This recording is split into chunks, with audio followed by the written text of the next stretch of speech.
الحمدللہ ہم سب نماز پڑھتے ہیں، اور ہم سب کو اپنی نمازوں کی فکر بھی ہوتی ہے، اور ہم نماز سے متعلق کورسز وغیرہ بھی کرتے رہتے ہیں، پڑھتے بھی ہیں، پڑھاتے بھی ہیں، اور اپنی تمام حرکات اور سکنات سنت کے مطابق کرنے کی کوشش کرتے ہیں۔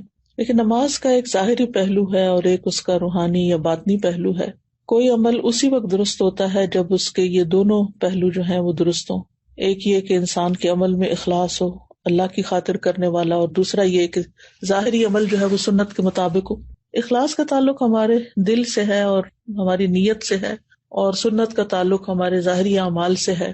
تو الحمدللہ ہم سب نے کوشش کر کے، محنت کر کے اپنی نمازیں جو ہیں وہ سنت کے مطابق کرنے کی کوشش کی ہے۔ اپنا قیام، اپنا رکوع، اپنے سجود، ان تمام چیزوں کو بہترین سے بہترین کرنے کی کوشش کرتے رہتے ہیں۔ لیکن اس کے ساتھ ساتھ یہ بھی بڑا ضروری ہے کہ ہم اپنے اندر کو بھی مزید بہتر بنائیں، کیونکہ مجھے ہمیشہ اس بات کی بہت فکر رہتی ہے۔ میں اللہ تعالیٰ سے دعائیں بھی مانگتی ہوں کہ اللہ تعالیٰ میری نماز اپنی پسند کے مطابق کر لے، اور پھر جب یہ اللہ تعالیٰ کا فرمان پڑھتی ہوں کہ الذین ھم فی صلاتہم خاشعون، یقیناً وہ مومن فلاح پا گئے جو اپنی نمازوں میں خشوع اختیار کرتے ہیں، تو کیا کروں، خیالات بھٹک جاتے ہیں اور ادھر ادھر کی سوچیں آنے لگتی ہیں اور فکر لگ جاتی ہے۔ کوشش کے باوجود بھی یہ بہت ہی کٹھن مرحلہ ہے، بڑی دشوار گھاٹی ہے جس کو عبور نہیں کر پائی۔ تو اسی سوچ کے تحت آپ لوگوں کے ساتھ دوبارہ کچھ باتیں شیئر کرنے لگی ہوں۔ بہت سال پہلے 90s کے اینڈ میں نے ایک لیکچر دیا تھا، نماز کیا سکھاتی ہے۔ اس کے بعد خشوع کے موضوع پر بھی کئی دفعہ بات کرنے کا موقع ملا، لیکن مجھے لگتا ہے یہ ایسا ٹاپک ہے کہ جس پر جتنی دفعہ بھی بات کی جائے اتنی ہی کم ہے۔ تو آج چند باتیں آپ کے ساتھ شیئر کروں گی تاکہ میری نماز بھی درست ہو جائے اور آپ کی بھی ہو جائے، اور اللہ سبحانہ وتعالیٰ اس کے اندر واقعی ایک ایسی کیفیت پیدا کر دے کہ جب نماز پڑھ کے اٹھے تو لگے کہ واقعی اللہ سے ملاقات کر کے آئے ہیں۔ تو سوال یہ پیدا ہوتا ہے کہ ہم اپنے رب عظیم کے سامنے کس طرح کھڑے ہوں نماز میں۔ تو رب کے سامنے کھڑے ہونے میں بندے کی دو حالتیں ہوتی ہیں، یعنی دو چیزوں کو انسان دیکھتا ہے، ایک اللہ سبحانہ تعالیٰ کے رب ہونے کی عظمت، اور دوسرے اپنے بندہ ہونے کی ذلت، یعنی اللہ عظیم ہے، بڑا ہے، بلند ہے، اور میں ایک حقیر بندہ ہوں، میں اس کے آگے جھک رہا ہوں، میں اس کے آگے کھڑا ہوں، اور وہ رب السماوات والارض ہے اور رب العرش العظیم ہے، اور میں عبد فقیر ہوں، محتاج ہوں، کمزور ہوں، فانی ہوں۔ تو جب انسان اللہ کی عظمت اور بڑائی کو ذہن میں رکھتا ہے اور اپنی کمزوری کو ذہن میں رکھتا ہے تو آغاز بہت اچھا ہوتا ہے۔ جب کبھی میں کائنات کے بارے میں پڑھتی ہوں، اس کی وسعت کے بارے میں، اس کی ہیبت کے بارے میں، کہ کس قدر ستارے اور سیارے اور کیا کیا چیزیں اللہ نے تخلیق کی ہیں اور کیا کچھ بنایا ہے۔ ایکچولی میں اپنے انسٹاگرام پر فالو کرتی ہوں ناسا کی سائٹ کہہ لیں گے جو بھی، اور اسی طرح نیشنل جیوگرافک، لیکن نیشنل جیوگرافک اتنا فائدہ مند نہیں ہے۔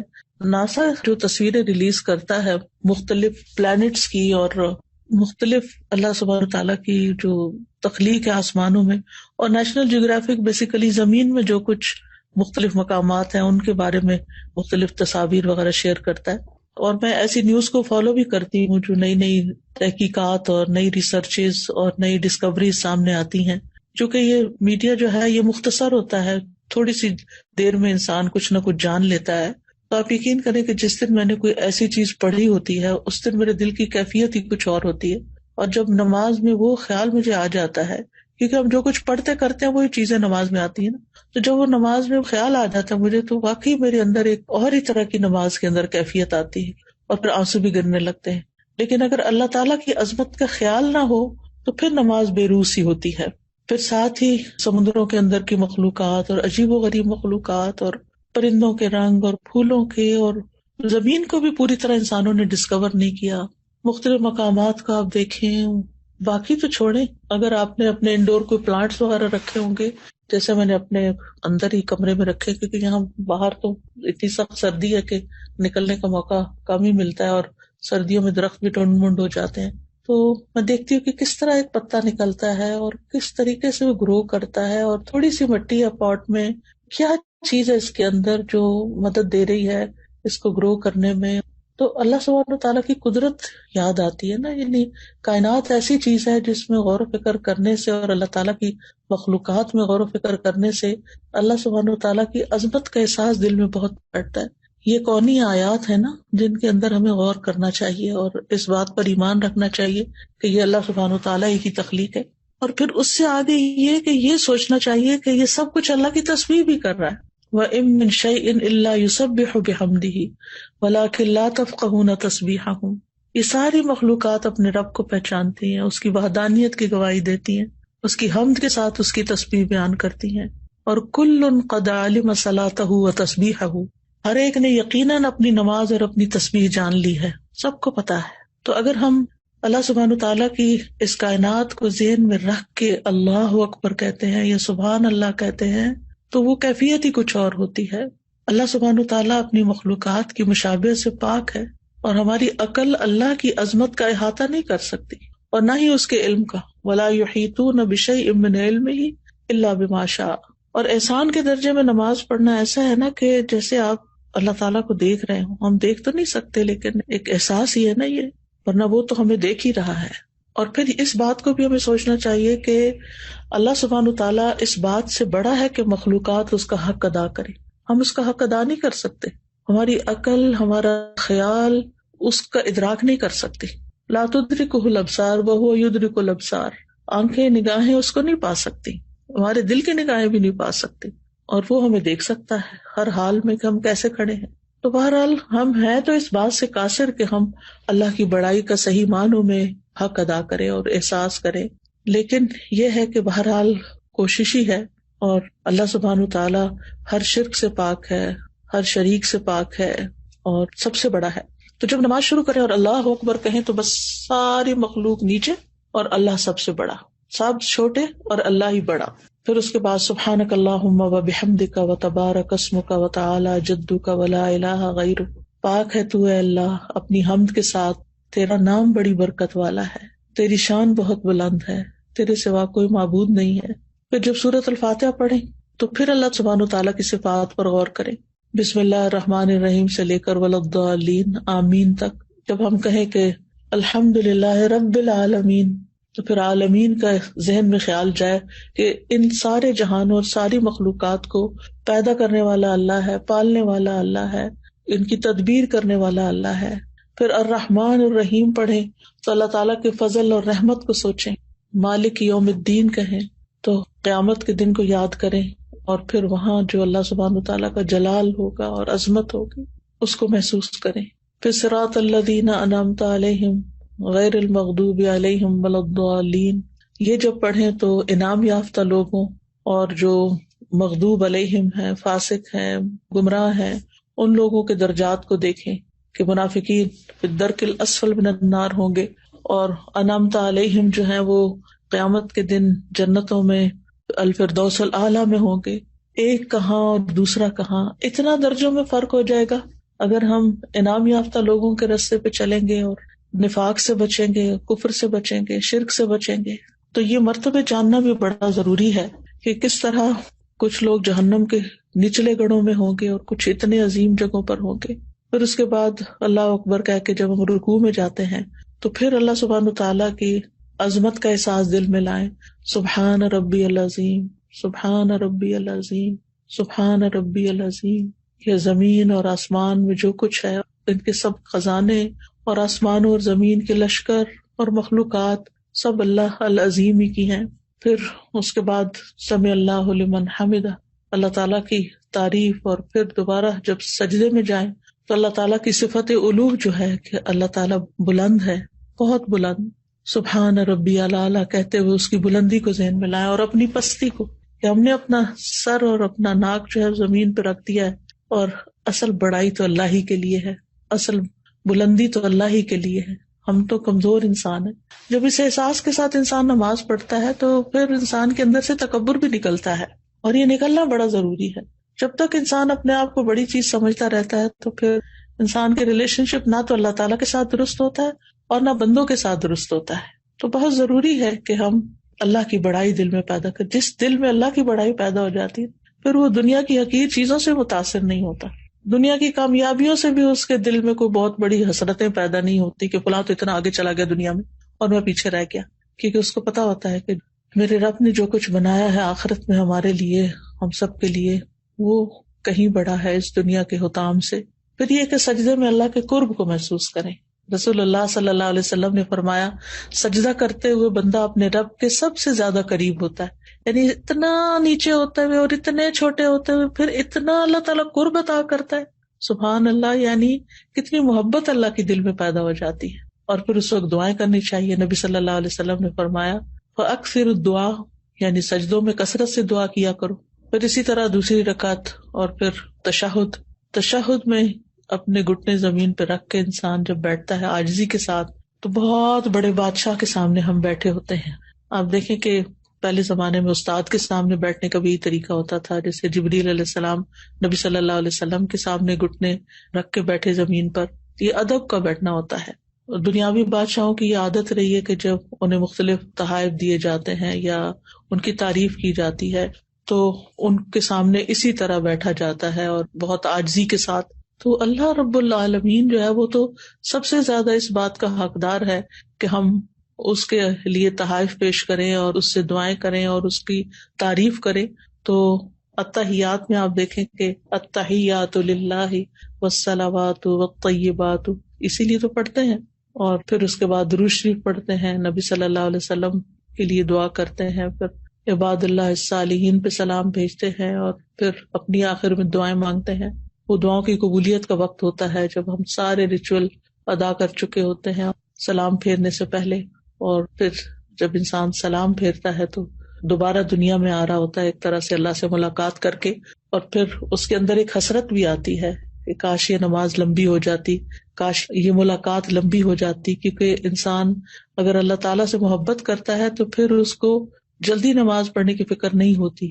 یہ جو ہم جلد بازی کرتے ہیں نا، جیسے قید میں کسی نے باندھ دیا ہو اور پھر اٹھ جاتے ہیں ایک دم سلام پھیر کے، بعض لوگ تو جیسے بچے کر رہے ہوتے ہیں کہ ابھی لیفٹ سائڈ پہ وہ موڑ رہے ہوتے ہیں تو اپنے گھٹنے اٹھا لیتے ہیں اور کھڑے ہونا بھی شروع کر دیتے ہیں۔ تو اس وقت انسان کو پھر اللہ اکبر کہہ کے، استغفر اللہ کہہ کے، کیونکہ پتہ نہیں کیسی نماز پڑھی کیسی نہیں پڑھی، تو جس کا دل زندہ ہوتا ہے، جس کے دل میں اللہ کا ذکر ہوتا ہے، جس کے دل میں اللہ کی محبت ہوتی ہے، جو دل اللہ سے مانوس ہوتا ہے، جو اللہ تعالیٰ سے سرگوشیاں کرتا ہے، اس کی نماز کا لطف ہی کچھ اور ہوتا ہے۔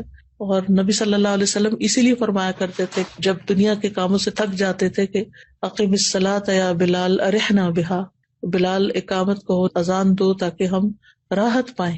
تو نماز دراصل ہمیں راحت پہنچانے کا ذریعہ، اور آپ اس کو محسوس کر سکتے ہیں اگر آپ واقعی اس کا حق ادا کرتے ہوئے نماز پڑھیں تو آپ کو یوں محسوس ہوگا کہ جیسے آپ کی تھکاوٹ اتر گئی۔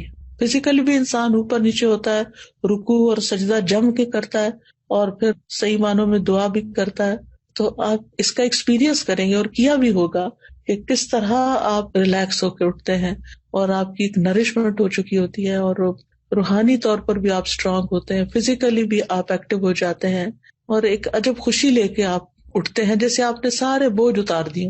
اور یہ بھی ایک حقیقت ہے کہ جب انسان رکوع اور سجدہ کرتا ہے تو اس کے گناہ اس کے کمر پہ لا کے رکھ دیے جاتے ہیں، اور پھر وہ اٹھتا ہے تو وہ گر چکے ہوتے ہیں، تو نماز کے بعد وہ گناہوں سے پاک ہو چکا ہوتا ہے۔ تو اللہ سبحانہ تعالیٰ سے دعا ہے کہ ہمیں اللہ تعالیٰ نمازوں کا حق ادا کرنے کی توفیق دے، اور جو باتیں ہم نے کی ہیں ہمارے عمل میں لے آئے۔ اللہ سبحانہ تعالیٰ ہمیں اپنے مخلص بندوں میں شامل کرے، ان لوگوں میں جن سے اللہ تعالیٰ محبت کرتا ہے، اور ہماری نمازوں کو واقعی اللہ تعالیٰ ایسی نمازیں بنا دے کہ جو ہمارے حق میں حجت ہوں، ہمارے خلاف حجت نہ ہو۔ اور جب ہم اللہ تعالیٰ سے ملاقات کریں تو جس طرح اس ملاقات میں ہمیں ایک طرح سے خوشی نصیب ہوتی ہے، اللہ تعالیٰ وہاں بھی ہمیں اپنی ملاقات کے وقت خوش کر دے اور ہمیں بخش دے، یعنی ہمارا محاسبہ نہ کرے۔ اگر ہم اس دنیا میں اپنی نمازوں میں اپنا محاسبہ کرتے رہتے ہیں تو انشاءاللہ اللہ سبحانہ تعالیٰ آخرت کے حساب کو آسان کر دے گا۔ نماز کے فائدے۔ نماز آنکھوں کی ٹھنڈک ہے۔ رسول اللہ صلی اللہ علیہ وسلم نے فرمایا، اور میری آنکھوں کی ٹھنڈک نماز میں رکھی گئی ہے۔ ابن القیم کہتے ہیں مقصد یہ ہے کہ جس چیز کے ساتھ آنکھ ٹھنڈک محسوس کرتی ہے اس کا رتبہ اس چیز کی نسبت اونچا اور بلند ہوتا ہے جس سے انسان محبت کرتا ہے۔ تو اس دنیا میں نماز اللہ سے محبت کرنے والوں کی آنکھوں کی ٹھنڈک ہے۔ کیونکہ اس میں ایسی ہستی کے ساتھ سرگوشی کا معاملہ ہے کہ آنکھیں ٹھنڈی نہیں ہوتی، دل پرسکون نہیں ہوتے، اور نفسوں کو سکون نہیں ملتا مگر اسی کی بارگاہ میں. یعنی جب تک نماز نہ پڑھ لے چین نہیں آتا، سکون نہیں آتا، اور وہ اس کے ذکر سے ہی خوشحال ہوتے ہیں اور اس کے لیے عاجزی اور خشوع کرتے ہیں، اس کا قرب حاصل کرتے ہیں، خاص طور پر سجدے کی حالت میں. یہ وہ حالت ہے جس میں انسان اپنے رب کے سب سے زیادہ قریب ہوتا ہے. غافل کی اس ٹھنڈک سے محرومی. پھر وہ کہتے ہیں کہ محبت کرنے والے کا سکون اور آنکھوں کی ٹھنڈک نماز میں ہے، اور جو غافل اور روگرداں ہے اسے اس بات سے کچھ حصہ نہیں ملتا، بلکہ اس کے لیے نماز مشکل اور گراں عمل ہے. جب وہ نماز میں کھڑا ہوتا ہے تو گویا وہ انگاروں پر لوٹ پوٹ رہے ہوتا ہے. استغفر اللہ. غافل نماز میں کیسا ہوتا ہے؟ گویا وہ انگاروں پہ کھڑا ہو، یہاں تک کہ اس کی جان چھوٹ جائے، اور اسے زیادہ اچھی نماز وہ لگتی ہے جو جلدی اور تیز پڑھی جائے، کیونکہ اس کی آنکھیں اس سے ٹھنڈی نہیں ہوتی اور نہ ہی دل کو اس نماز سے سکون حاصل ہوتا ہے. تو نمازی بھی دو طرح کے ہیں. اب ہمیں اپنا جائزہ لینا چاہیے کہ ہم کس میں آتے ہیں. کیا نماز ہماری بھی آنکھوں کی ٹھنڈک ہے یا نہیں؟ اور جب انسان کی آنکھ کسی چیز سے ٹھنڈی ہو اور اس کے دل کو اس سے سکون اور راحت ملے تو سب سے زیادہ مشکل چیز یہ ہے کہ وہ اس سے جدا ہو جائے. یعنی جس سے ملاقات کر کے آپ کی آنکھیں ٹھنڈی ہوں، جب وہ جانے لگتا ہے تو آپ کا دل کیسے ہوتا ہے؟ اداس ہوتا ہے. جب وہ چلا بھی جاتا ہے تو آپ اس کو مس کرتے ہیں. ایسے ہی ہوتا ہے نا. تو اب آپ سوچئے کہ جب ہم نماز سے محبت کریں گے تو ہمارا کیا دل چاہے گا کہ نماز لمبی ہو، اور جب ختم ہو جائے تو بس ختم ہو گئی. جیسے رمضان میں یہ کیفیت آتی ہے، تراویح ختم ہوتی ہے تو ہم کہتے ہیں بس ختم ہو گئی. یا حرم میں جاتے ہیں تو وہاں نماز ہوتی ہے تو کیا کہتے ہیں، تھوڑی سی قاری صاحب اور لمبی قرات کرتے ہیں تو کتنا مزہ آتا ہے. بس اتنی سی نماز. وہاں دل چاہتا ہے کہ لمبی، کیونکہ اس وقت ہم سب کچھ چھوڑ کے ایک خاص کیفیت میں ہوتے ہیں. اور رمضان میں بھی شیطان چونکہ قید ہوتا ہے تو ہم اپنے اون پر ہوتے ہیں، تو اس وقت بھی نمازیں ہماری ترجیحات میں آ جاتی ہیں. اور تکلف کرنے والا ایسا دل جو اللہ کی محبت سے اور آخرت کی محبت سے فارغ ہو اور جو دنیا کی محبت میں مبتلا ہو، اس کے لیے سب سے زیادہ مشکل کام نماز ہے، اور اسے سب سے زیادہ ناپسند نماز کا لمبا ہونا ہے. حالانکہ وہ فارغ ہوتا ہے، صحت مند ہوتا ہے، اور اسے کوئی کام بھی نہیں ہوتا، پھر بھی وہ نماز نہیں پڑھتا. نبی صلی اللہ علیہ وسلم کیا فرماتے تھے؟ یا بلال اقم الصلاۃ ارحنا بہا. اے بلال نماز قائم کرو، اقامت کہو، ہمیں اس سے راحت پہنچاؤ، ہمیں سکون پہنچاؤ. یعنی ہم دنیا کی تکلیف، تھکاوٹ، تنگی اور مشقت میں مبتلا تھے، یہاں تک کہ ہم نماز میں مصروف ہو جائیں. پھر نماز کا فائدہ کیا ہے کہ اس سے کامیابی ملتی ہے. قد افلح المؤمنون الذین هم فی صلاتهم خاشعون. یقیناً کامیاب ہو گئے وہ مومن جو اپنی نمازوں میں خشوع کرنے والے ہیں. رحمت ملتی ہے. وَأَقِيمُوا الصَّلَاةَ وَآتُوا الزَّكَاةَ وَأَطِيعُوا الرَّسُولَ لَعَلَّكُمْ تُرْحَمُونَ. نماز قائم کرو، زکوٰۃ ادا کرو، اور رسول کا حکم مانو تاکہ تم رحم کیے جاؤ. نبی صلی اللہ علیہ وسلم نے فرمایا جب تم میں سے کوئی آدمی نماز کے لیے کھڑا ہوتا ہے تو رحمت اس کی طرف متوجہ ہوتی ہے، یعنی اللہ کی رحمت آتی ہے اس کی طرف. رزق ملنا. وَأْمُرْ أَهْلَكَ بِالصَّلَاةِ وَاصْطَبِرْ عَلَيْهَا لَا نَسْأَلُكَ رِزْقًا نَحْنُ نَرْزُقُكَ. اور اپنے گھر والوں کو نماز کا حکم دیجیے اور اس پہ خوب پابندی رکھیے. ہم آپ سے کسی رزق کا مطالبہ نہیں کرتے، ہم ہی آپ کو رزق دیں گے. خود بھی نماز ادا کریں، گھر والوں کو بھی نماز کی وصیت کریں. اللہ آپ کے رزق کی اور آپ کے خاندان کی حفاظت کی ضمانت دے گا. فقر دور کرنا. نبی صلی اللہ علیہ وسلم نے فرمایا اللہ تعالیٰ فرماتے ہیں اے ابن آدم تم اپنے آپ کو میری عبادت کے لیے فارغ کر لو، میں تمہارے دل کو بے نیازی سے بھر دوں گا اور تمہارا فقر دور کر دوں گا. فقر کیا ہوتا ہے؟ محتاجی، ضرورت مند ہونا. سبحان اللہ. اے ابن آدم تم اپنے آپ کو میری عبادت کے لیے فارغ کر دو، میں تمہارے دل کو بے نیازی سے بھر دوں گا. دنیا کا لالچ اور حرص ختم ہو جائے گا اور تمہارا فقر بھی دور کر دوں گا، تمہاری ساری ضروریات پوری کر دوں گا. لیکن اگر تم ایسا نہیں کرو گے تو میں تمہارے دونوں ہاتھ کاموں میں مشغول کر دوں گا اور تمہارا فقر دور نہیں کروں گا. نماز کا ایک اور فائدہ کیا ہے؟ فرشتوں کی دعائیں ملتی ہیں. رسول اللہ صلی اللہ علیہ وسلم نے فرمایا جب کوئی شخص نماز کے بعد اپنی جائے نماز پر بیٹھا رہتا ہے تو فرشتے اس پر صلاۃ پڑھتے رہتے ہیں. اور فرشتوں کی صلاۃ کیا ہے؟ اللہم اغفر لہ، اللہم ارحمہ، اے اللہ اسے معاف کر دے، اے اللہ اس پہ رحم فرما.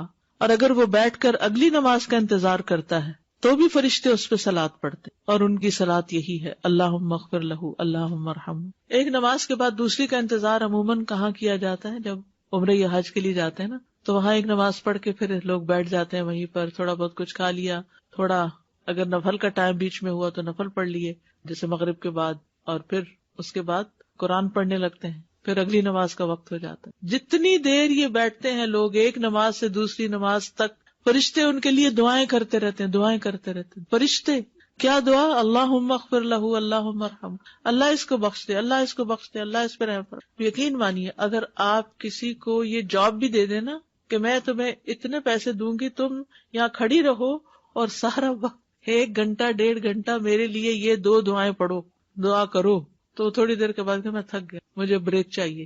لیکن ہمیں ان باتوں پہ یقین نہیں نا، اس لیے اس طرح کا کام کرنے کا بھی شوق نہیں. تو اعتکاف کا ایک فائدہ یہ ہے کہ اس میں انسان ایک نماز کے بعد دوسری نماز کا انتظار کرتا ہے.